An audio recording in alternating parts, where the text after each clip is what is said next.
YouTube, welcome back to my channel. Alrighty, today's the day.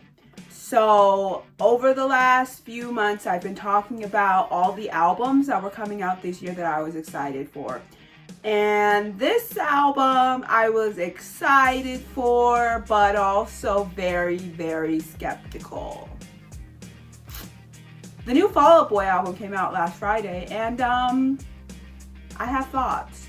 So if you know me at all, you know that, or I've watched any of the Fall Out Boy videos I've had on this channel or on my blog, iceturnalgirl.blog, go check it out. I have not had kind words for Fall Out Boy's recent material, especially the album Mania. And boy, that album will never ever age well in my book. I am never going to be a fan of that album ever. It's just cringy. And so if you've watched some of my videos that I've put out, like I said, in the last few months, then you know that I've put out videos on Joe Troman and how Joe Troman was like, you know, Mania wasn't really my cup of tea, and I kind of really wanted Fall Out Boy to get back to more guitar-based music. It didn't have to be like pop punk like it was back in the 2000s, but I definitely wanted to go back to like more guitar-driven music. And while Fall Out Boy did start very, very strong with this album cycle with their very first single, which was very, very good. Oh my gosh, it's probably one of their best singles in the last 10 years. Like, it was so good, blew me out the water. I was like, so we're starting this kind of strong? Okay, let's go. And then their second single was cute. It was cute. It was giving a lot of like ABAP, or American Beauty, American Psycho, the album that came after Save Rock and Roll. And then I listened to the whole album. Yeah. Yeah. And you know what sucks? Is that Fall Out Boy promised, and they keep saying this in their interviews when they talk about this album, about how we were in the pandemic and they were hanging out with their families, and then they went on tour, you know, to finish off the Hella Mega Tour, which is the tour that they went on with Weezer and Green Day. And during that time, Patrick got COVID during one of the dates, and so that was the whole thing. And they were just talking about how, you know, if they were going to put out another album, it had to be important. They had to be like talking about something on the album. It had to be like worth going out on the road and putting out another body of work, rather than staying home with their families, which is what they got accustomed to during the pandemic. And I respect that. I do, because for somebody who loves their family, I would also, you know, especially if I were like married and had kids and whatever, I would have to have a really legitimate reason to leave them. You know what I mean? Yeah. I'm not sure this is the reason to leave your family, Fall Out Boy. I'm just not sure. Now, I've talked about this already. We're down a member. So Joe Troman, who is still a part of Fall Out Boy, he is just having a mental health break because he is having a lot of mental health issues at this moment. Also physical issues as well. But he's having a lot of mental health issues, and so he's taking a break from Fall Out Boy to like deal with that, and we commend him for that. Sending so much love to Joe Troman. He's amazing. And so we're already down a member, right? And as much as that first single came out and really blew me out the water, the rest of the album just is not doing that for me, and it's so sad. Now, as somebody who has been following the band since 2005, I can say Fall Out Boy are just never going to be what they were in the 2000s. And for all of us older fans who have been with them since 2005 or 2003, or even earlier, when they first got started, we just have to be okay with the fact that Fall Out Boy are just never going to be that band ever again. And that's okay. And we can't push them to be that band ever again, because literally they're just gonna do what they're gonna do. They're gonna do what they want to do. They're gonna put out the music that they want to put out, and whether it's mediocre or not, they're just gonna put it out, because putting effort into your music, what a concept. What a concept.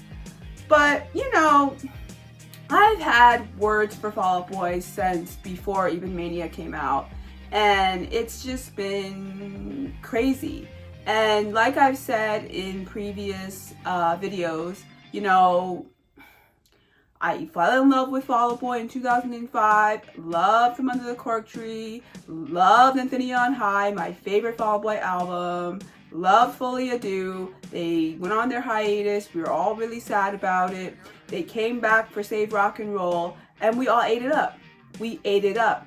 And the only reason that a lot of us even liked Save Rock and Roll at the time was because we were so hungry for new Fall Out Boy anything, that we were willing to just eat that up. Like, it was just like, oh my gosh, Fall Out Boy are back. Like, we were all excited. Like, I remember when I found out Fall Out Boy were coming back, I was on my way to work. I was getting on the metro, and because I was working in DC at the time, and I was getting on the metro, and I was listening to the radio, because I listened to the radio back then, because, I don't know, I was bored and I just wanted to, you know, I wasn't listening to podcasts at the time, so I was listening to the radio, which now looking back, I don't know why I was doing that, but I was listening to the radio, I was listening to like pop radio or whatever, and I was like, you know, whatever, listening to like a morning show or something, and it was just to like hear people talk or whatever, because I was bored on my commute.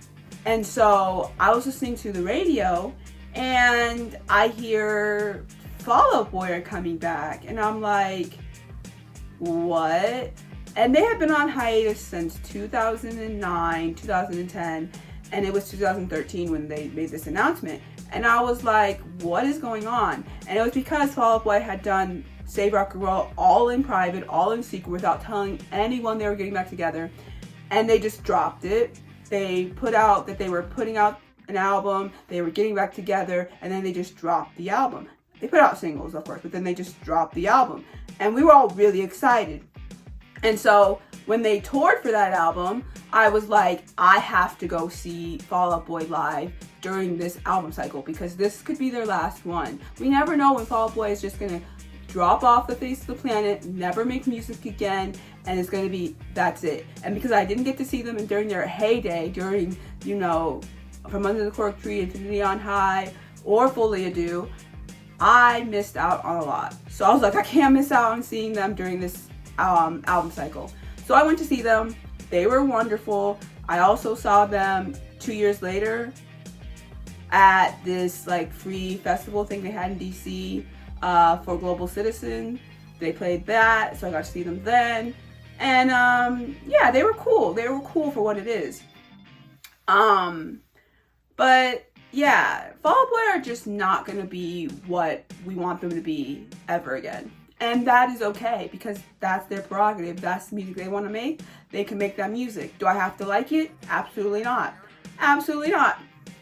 And, you know, if I had to compare this album, So Much for Stardust, to Mania, oh, worlds above. Now, there are obviously songs off Mania that are cool, and that if in a perfect world I would go back and listen to.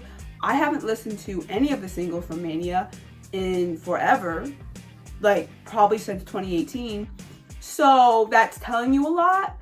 But, you know, this album, it's not the worst thing Fall Out Boy ever put out, but it's not the best by a long shot. And a lot of the songs are very, very mediocre. Very mediocre. And we'll get into the track list and talk about some of the nuances of the songs. But overall, this album just isn't hitting the way that we all wish it would have. And I'm going to put this out there like I put out in several Fall Out Boy videos that I put out there. And thankfully, I am not big on the internet in any capacity when it comes to like music fandoms. And I'm very glad, because literally I couldn't handle it. But when a music reviewer or a fan of a band puts out a review of an album that they put out, and they're not necessarily vibing with the album the way you want them to, that does not mean that, one, they're not a fan of the album or the band, two, that they're just haters and they just want to hate on this album or band, or they're just, you know, being difficult because they can be. You young fans who only grew up on 2010's Fall Out Boy need to seriously sit down and have a reality check, because literally you're being given less than Fall Out Boy's best work. And I can say that as somebody who grew up listening on repeat to songs from Under the Cork Tree, Infinity on High, Fully Ado. Some of their best work was on those albums.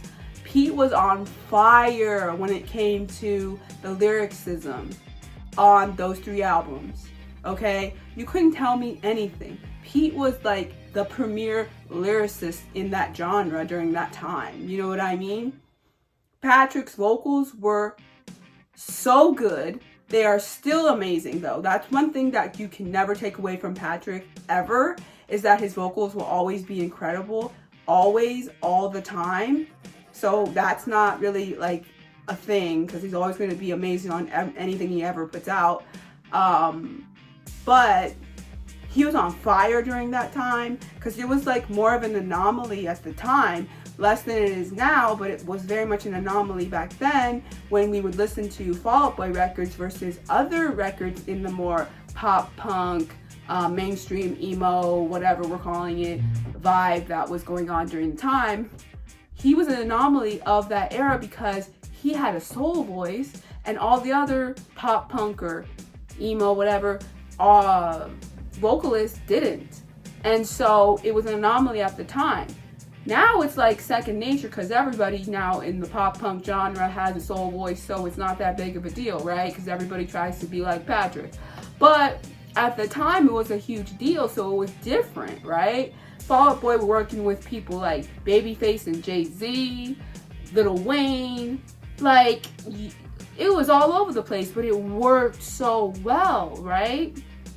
And now they're just putting out whatever just to put out an album at this point. And if it wasn't gonna be all that, like you're saying it is, then what was the point? What was the point? I know bands that I personally love like so much, that are older, that are way older bands. And I love these bands with my whole heart. But they haven't really put out music, like maybe they'll put out an album every now and again, but they're not really putting out albums like every other year to appease their fandom, right? What they're doing, which we all love because it really just works for them so much, and it still is a way for them to A, make money, and B, keep their fandom happy, is going on tour almost every other year. And so it works really well. And most of the songs that they're playing during the tours are old. And I'm talking like 20, 30, 40 years old. And so for me, it's like, Fall Out Boy, you don't have to put out mediocre music to keep your fandom happy.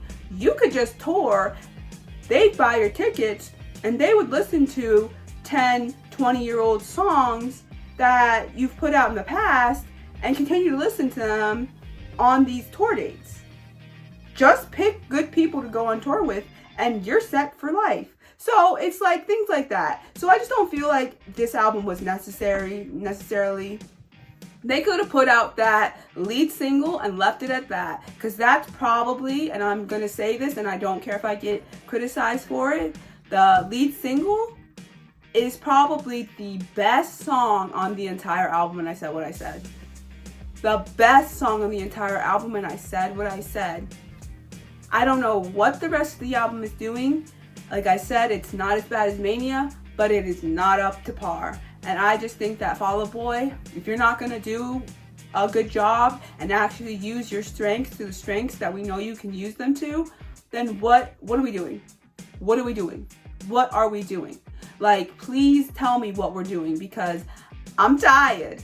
I'm tired of listening to mediocre Fall Out Boy albums. I really am. And like I said, I am 31 years old. so I'm not expecting much from them. It's just that, and I know I do this a lot, but it's hard for me sometimes to do it, to not do it, because they're just so close, because they were in the same genre. Paramore are killing it when it comes to putting out albums post their emo, pop punk, whatever lane they were in back in the 2000s. They have been killing it for 3 albums straight, right? All of their albums that have come out in the 2010s have been incredible. And it's just hard for me to watch Paramore continue to climb and be really, really good and put out quality work with great lyricism, great instrumentation, and overall vibes, and watch Fall Out Boy try to chase trends and or just be mediocre. It's so sad. It's so sad. It's so sad. And sometimes I just feel like if Fall Out Boy hung it up tomorrow, I wouldn't even be mad. I wouldn't even be mad. And again, 31 years old, why would it matter? Something from when I was in middle and high school, why would it matter? But again, Paramore are doing incredible things, and they've been able to reinvent themselves several times, and it's been better and better each time. Whereas Fall Out Boy, you just aren't hitting the mark. And even if you lie and say you're trying, you're not trying hard enough. And it's just hard to defend you sometimes. And it's just hard to watch you continue to flop. Continue to just flop. So that's my initial thoughts overall of the album. Now let's get into some of the actual tracks on the album. Lordy.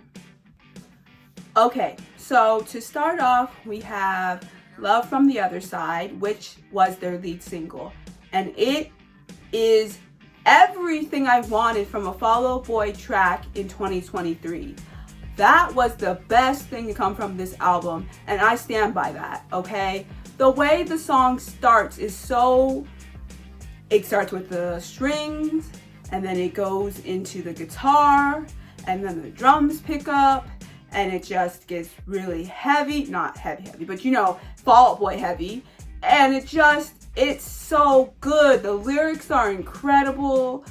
I've been listening to that track over and over and over since it came out. I was so excited.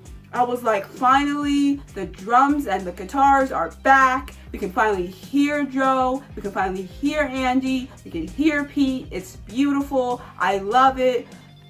Andy is going crazy on drums, and Joe is going crazy on guitar, and Patrick's vocals are, chef's kiss, so good, so Fall Out Boy. And it just gave me so much hope for this album, because it was so, it's everything I want from a band that used to be like, a pop punk, I don't want to say this like it's a bad thing or whatever, but like a pop punk, like emo, like teeny bopper band.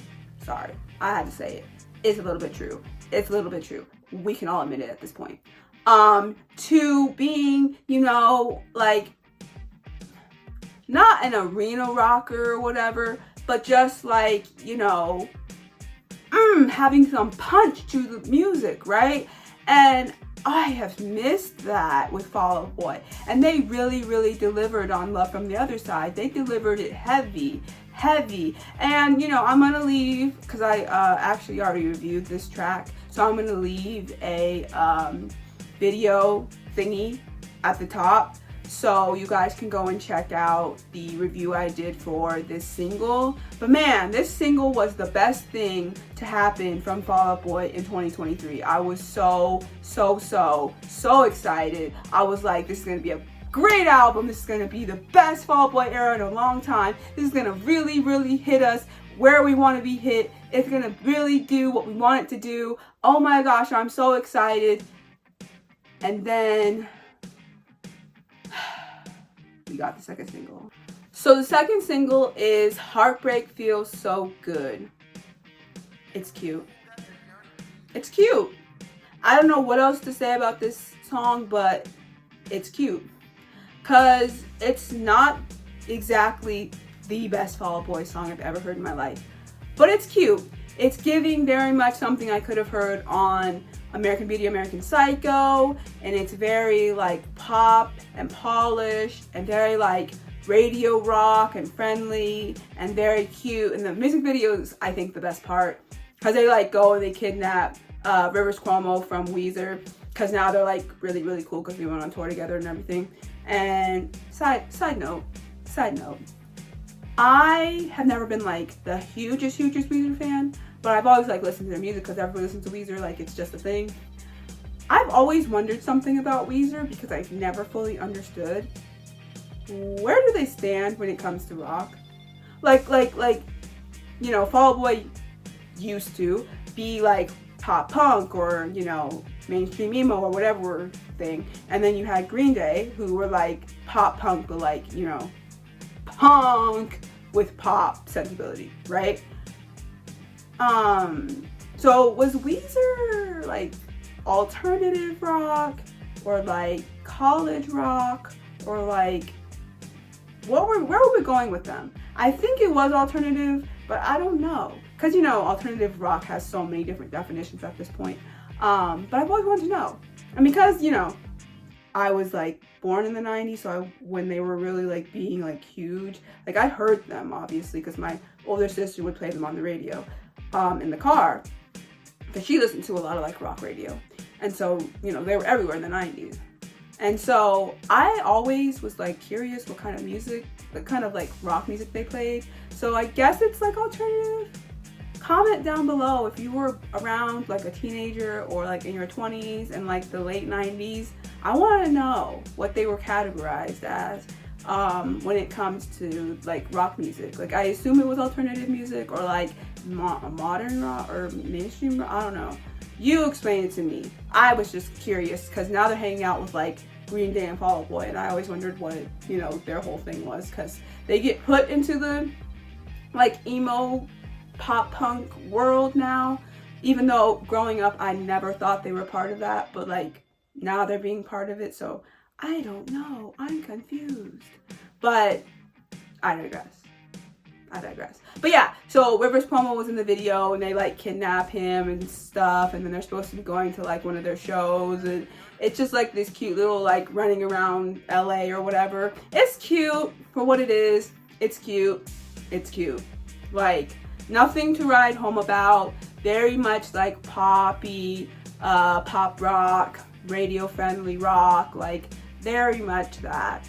And yeah, it's like very much, you know, heartbreak feels so na na na na na na na na na, like so many na-nas, like no real lyrics but just a bunch of na-nas. And that is something that will be talked about a lot throughout this album, because yeah, the lyricism on this album, not really the best. Some of it's a little bit cringe, but we'll get there. Oh, we'll get there. Okay, sorry. I don't mean to be sighing a lot, but it's just like hard to be reviewing this when I really had high hopes for this album, but it is what it is. The next single they had was Hold Me Like a Grudge, which again, cute, nothing to write home about. And I know I'm gonna be saying that a lot, but like, I don't know what else to really say. It's cute. It's nothing to write home about. I don't, sorry, like, it's cute. It's nothing to write home about. It's not the best thing they've ever put out. Like, I don't know what else to say. The video is funny. It's supposed to be a continuation from This Ain't a Scene, It's an Arms Race. And yeah, it's just a funny little video where they basically, all the members of Fall Out Boy have stopped making music after Pete basically fell off stage, broke his leg, and then they had to stop making music. So then like Patrick's now a wrestler, and then like Joe is doing his thing on like green screen and everything, and then Andy's like a monk or something and he's like meditating, and they have to get the band back together, and then through the power of Patrick's fedora, then they can start putting the band back together or something. It's cute for what it is. Nothing to write home about. nothing that I have heard before. Again, radio-friendly pop rock.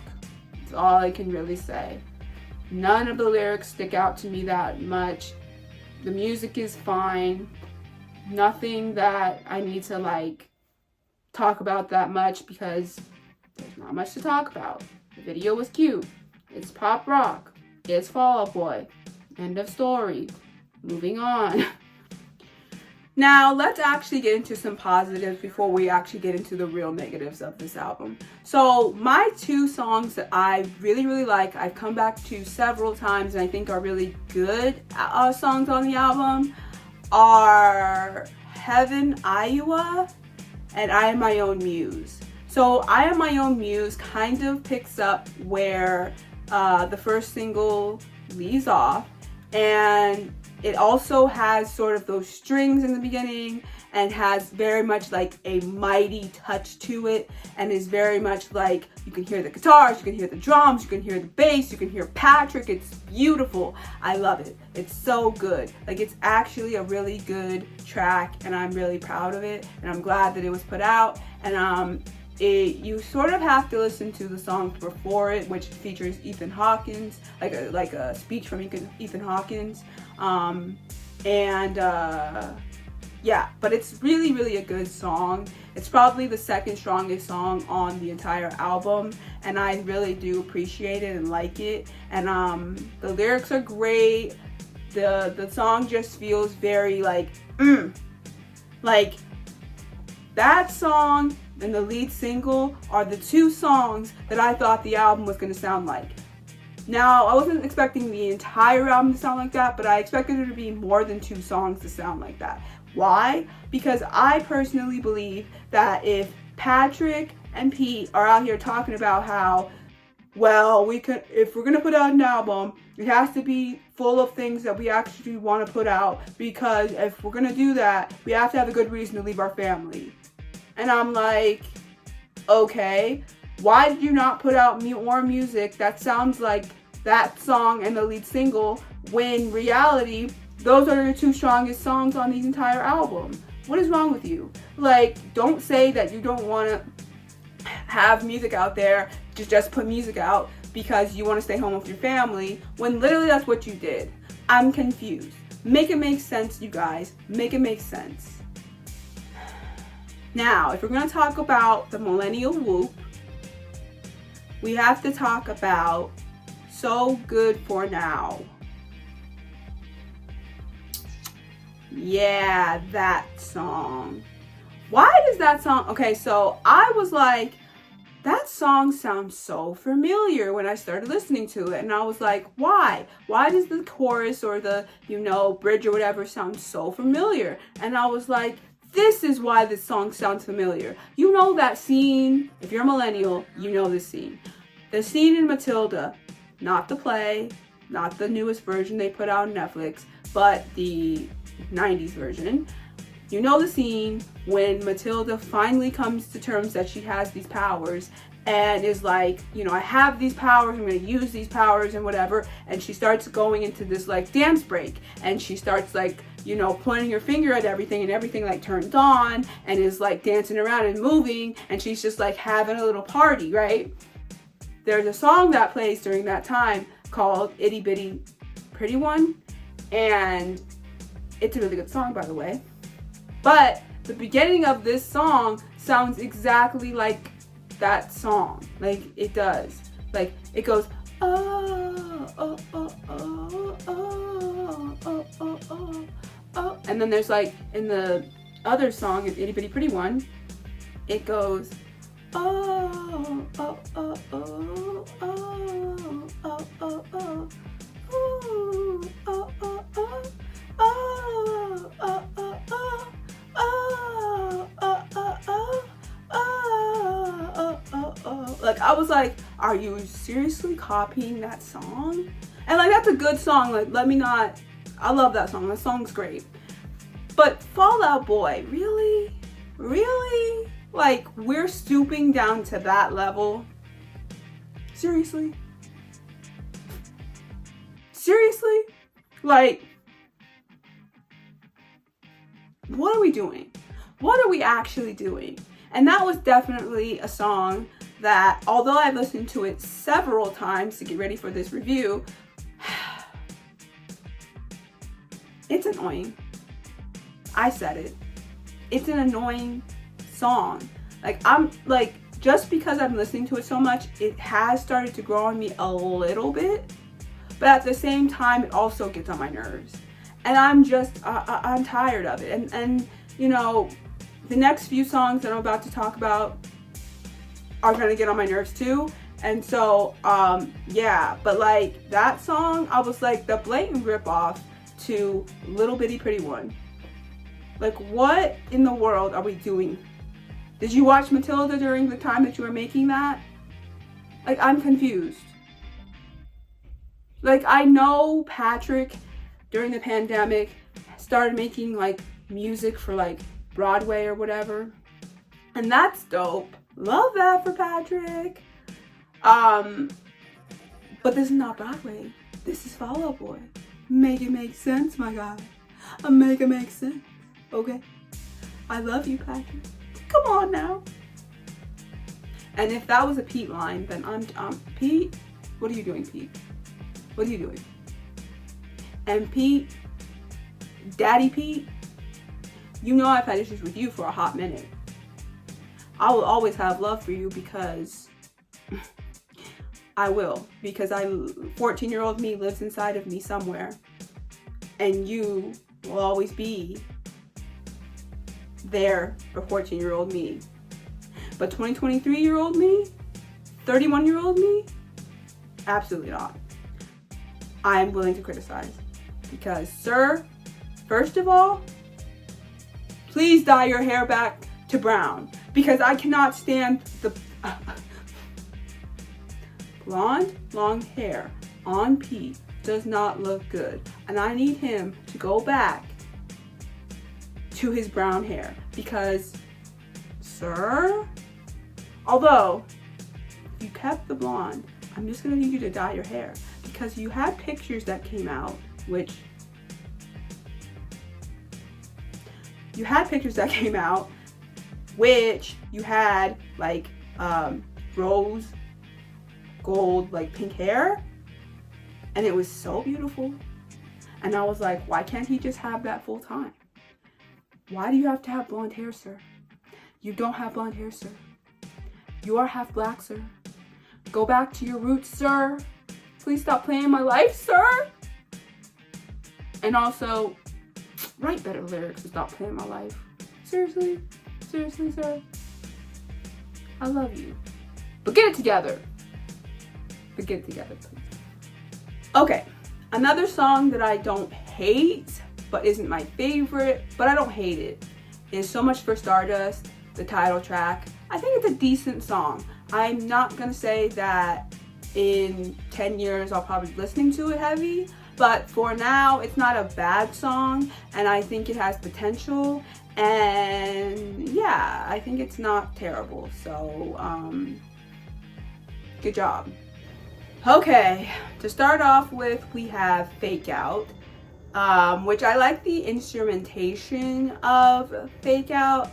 It kind of sounds like a SoundCloud song to start off with, but you know, it's cute.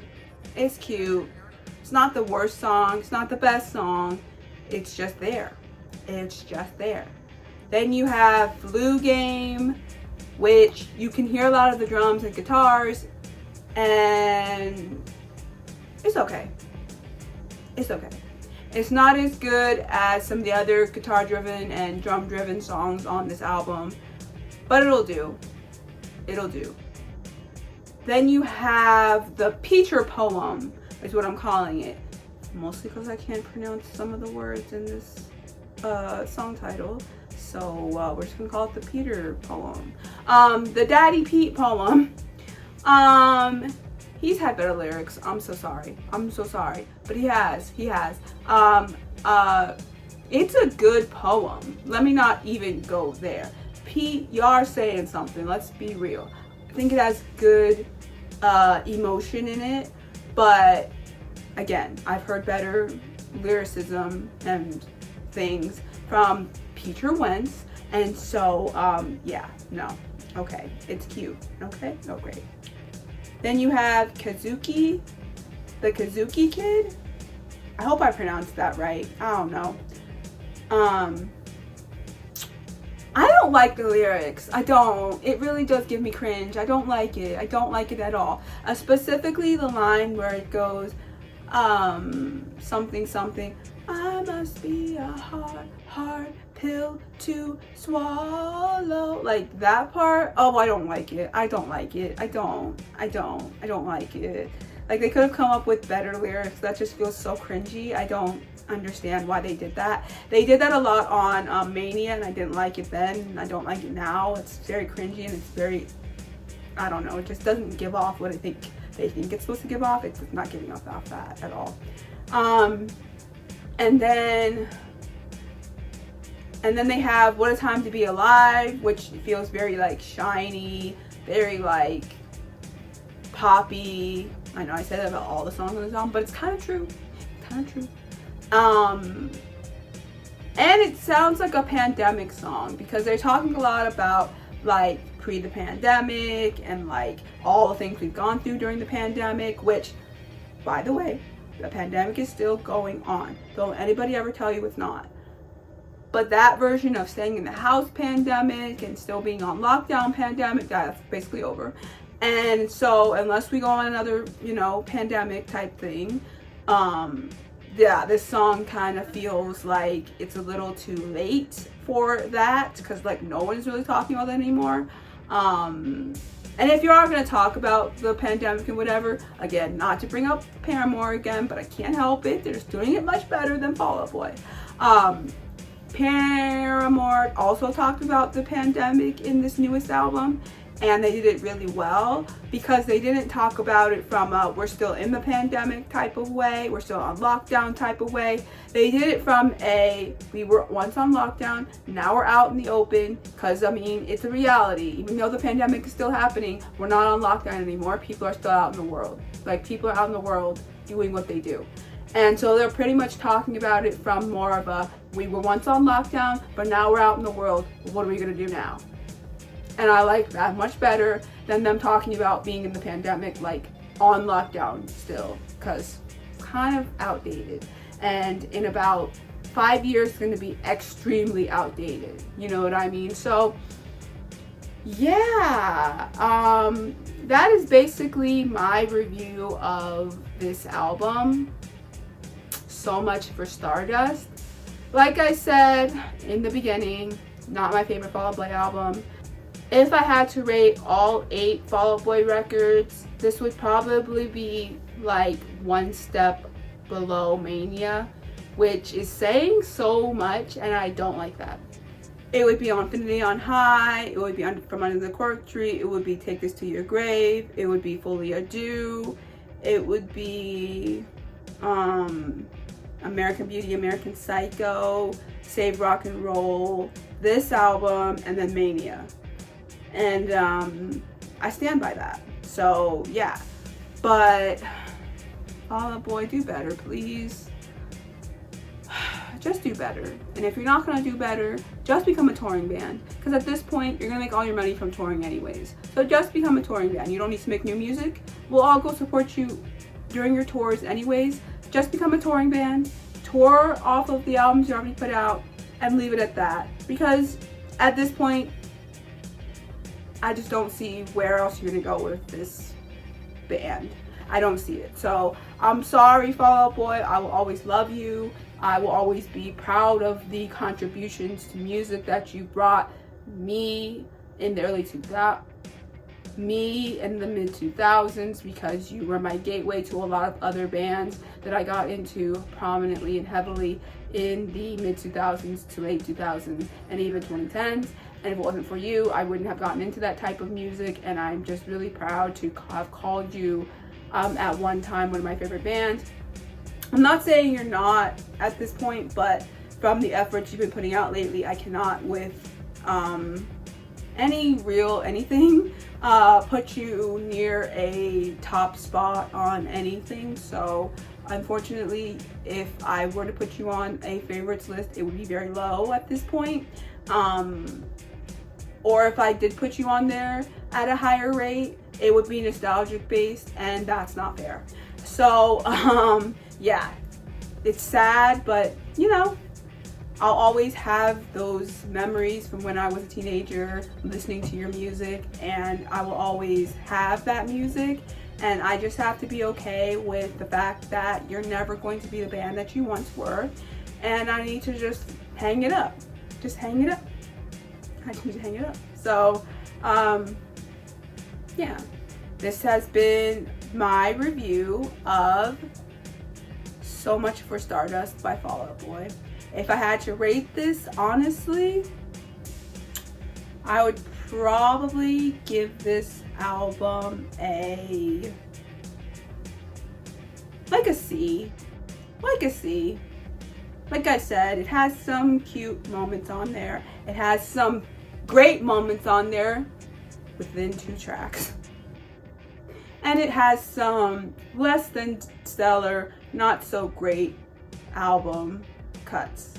So, yeah. But if you want to check out this album, be my guest, see how you feel about it. But as somebody who has been listening to this band since 2005, I can say, without a doubt, this album, not one of their best.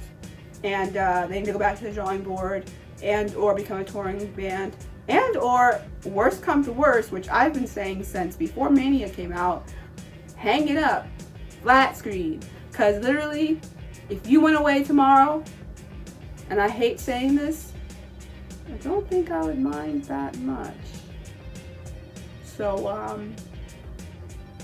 yeah. Anyways, enjoy these beautiful pictures of Daddy Pete being so good looking, gosh. That is the one thing that I will always have with Fall Out Boy. Actually, 2 things I will always have with Fall Out Boy. Patrick's incredibly beautiful vocals. High crust apples, granulated sugar, brown sugar, flour, cinnamon, nutmeg, lemon egg. I don't know. Whatever. It's early. I'm not belting this shit. I mean, you gotta be. Equipment needed for making a pie. Yes, he is. 9-inch pie plate, rolling pin. I don't know. Amazing. I think we've. I think we've discovered your YouTube channel. Just for the record. Oh, dude, that's a great fucking idea. Patrick sings recipes. I'm around. No, but it is. You say I'm around. It is a. Which I still want, and I say this on Twitter all the time whenever a clip of him singing comes up, especially if it's one with him and Hayley Williams singing.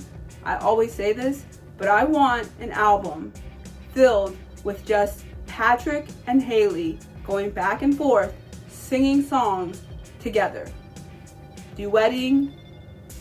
Oh, that would be so incredible. They could pull it off. They could truly pull it off. And then, obviously the second one is Daddy Pete. Yeah, Peter Wentz. Yeah, I'll always have him, and that's okay. Okay? For the eye candy of it all, I will always have Peter Wentz, and that's okay. Shout out to my guy. Okay? I may criticize some of his songwriting choices. I may criticize some of his business moves when it comes to Fall Out Boy. But baby, since I was 14 years old, my heart has beat for you, Daddy Pete. Okay, let me stop. But seriously, those 2 things will always make me want to come back and listen to a Fall Out Boy album, even if I know it's not going to be that great. And I know that's just so, like, pandering to my 14-year-old self, but you know what? I don't even care. I don't even care because at this point, I should know I'm going to be disappointed when I listen to these albums. And you want to know something? I don't care. Why? Because Pete's good looking and Patrick can sing. Yeah, I don't know. But hey, if that's what draws me in, that's what draws me in. Anyways, I'm rambling. Let me get off of here. But yeah, this was my very messy but very heartfelt, because I really didn't have a lot to say about this album. It's not me just like not coming up with things to say about the lyrics or anything like that. It's literally just me not caring that much about these tracks and kind of just writing it off because it's really not that great. And I don't really have the time to really analyze all these lyrics and stuff for an album that I think is less than stellar. So this album is getting a C. It's getting a C. And that's it, that's all. Alrighty. Peace and blessings.